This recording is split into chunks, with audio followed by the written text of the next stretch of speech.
the election of Barack Obama, which increasingly looks likely, will in no sense lessen the enormous social misery which will be the result of this unfolding economic crisis. Now, my remarks here tonight are part of a tour of the US and Canada and Europe that my running mate, Bill Van Auken, and myself have been involved in order to discuss what is not being spoken about in these elections, nor in the news media. And that is, what is the origins of this enormous financial crisis? What are the social implications for working people throughout the world? And what are the social and class interests that are reflected in the responses of the governments of the United States and Europe? And of course, what's not being spoken about, what is our central concern, and that is the elaboration of a political program to defend the interests of working people. This bailout, in fact, is a massive transfer of public assets into the hands of the very same financial institutions and banking executives whose speculative activities over the last decade are responsible for the financial meltdown. For years, the demands of working people and young people for improvements in living standards, to guarantee affordable access to college education and other vitally needed social programs, these demands were answered by a chorus from both political parties that you don't throw money at social problems, that in fact the government has no money. And in the last number of weeks we've seen, of course, hundreds of billions, if not trillions, thrown into the banking system. That money has been found. Incredible sums of money in the US and internationally. With the banking executives, hedge fund managers, and other financial speculators, the so-called innovators, who deserve millions, if not billions, for risking their own money in financial ventures that expanded the economy. Well, of course, it's turned out that they're innovations. And these great innovators have been nothing but swindlers, liars, and thieves who took risks with other people's money and who are now being rewarded to the tunes of billions of dollars. While I was in Europe, you could pick up newspapers in Frankfurt, Germany, a picture of Karl Marx, a headline saying, "Capitalism is breaking down." The Economist magazine has a front page today, "Capitalism at Bay."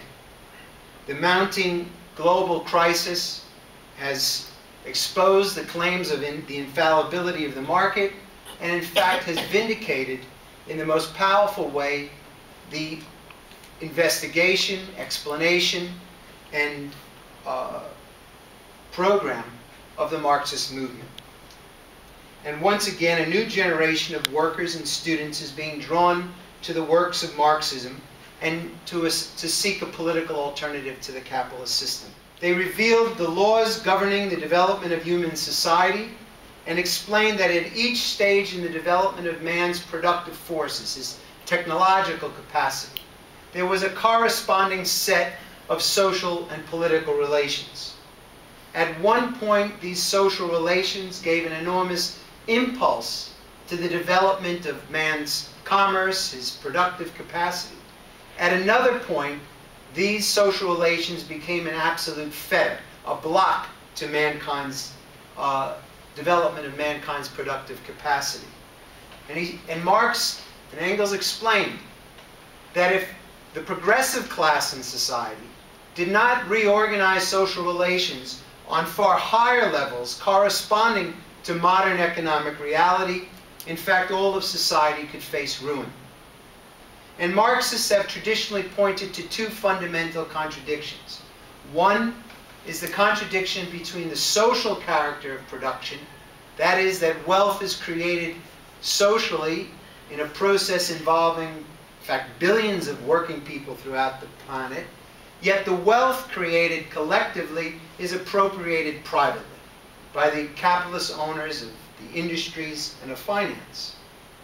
The other major contradiction that was pointed out, particularly by the Marxists in the 20th century, like Lenin and Trotsky, was the conflict between the growing integration of world economy and yet the division of the world into conflicting and rival nation states, that it was impossible to coordinate in a rational, international basis world economy, because in the end each capitalist nation state was vying for advantage over the other. And ultimately, what begins as economic warfare has proven twice the last century to erupt into military warfare. So there is a massive threat to the living standards, the jobs, the economic security of masses and masses of working people. And an enormous threat to your generation. Not only will you come out of school burdened with student debt, but the prospects of finding a decent paying job are becoming slimmer and slimmer. Robert Rubin, a former Treasury Secretary and now one of Obama's chief financial strategists, was asked by the show host, would an Obama administration carry out a New Deal type program like Roosevelt? Would he put money into public works programs and hire the unemployed? And Rubin sort of responded with a sort of chuckle. He says, no, that's not really our plan. Whatever little, in fact, whatever meager proposals they've made on health care or tax credits, it is now widely acknowledged by the Obama camp itself that due to the massive bailout to Wall Street, the cost of the bailout, due to the economic downturn, they're going to have to defer any programs for social spending. Election campaign and our tour throughout the US, Canada, and internationally is aimed at forging a political opposition to the efforts to make the working people pay for this crisis. We are not responsible for this crisis and must not be forced to pay for it. Instead, a struggle must be waged to defend jobs, social programs, and to protect the vast majority from economic ruin. The question of who is going to pay for this crisis, the working class or the capitalist class, is above all a political question. That is, it must be a conscious struggle between classes. Now clearly, the two political parties and the entire American financial elite are clear that they're setting out to make the working population pay. They have set aside trillions of dollars to bail out Wall Street. And again, this bailout was organized before the elections. And I think this is a very significant point. Again, this election is not going to be a referendum by the American people on whether or not to put this money to Wall Street. On the contrary, it was done before the elections, and in the elections itself, you have two candidates that are fully in support of the bailout. So the whole process has been the political disenfranchisement of masses of working people. And don't forget, you had the chorus before the bailout took place, the vote on the bailout. You had Bush, you had McCain, you had Obama, all saying this must be done immediately. These questions of whose interests must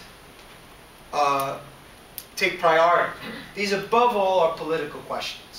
The working class faces in these elections, despite all of the claims of the magazines like The Nation and middle-class radical groups that Obama somehow represents working people, and if you exert enough pressure on him, you can win his economic soul away from Wall Street and give it back to the people. All this baloney, you know.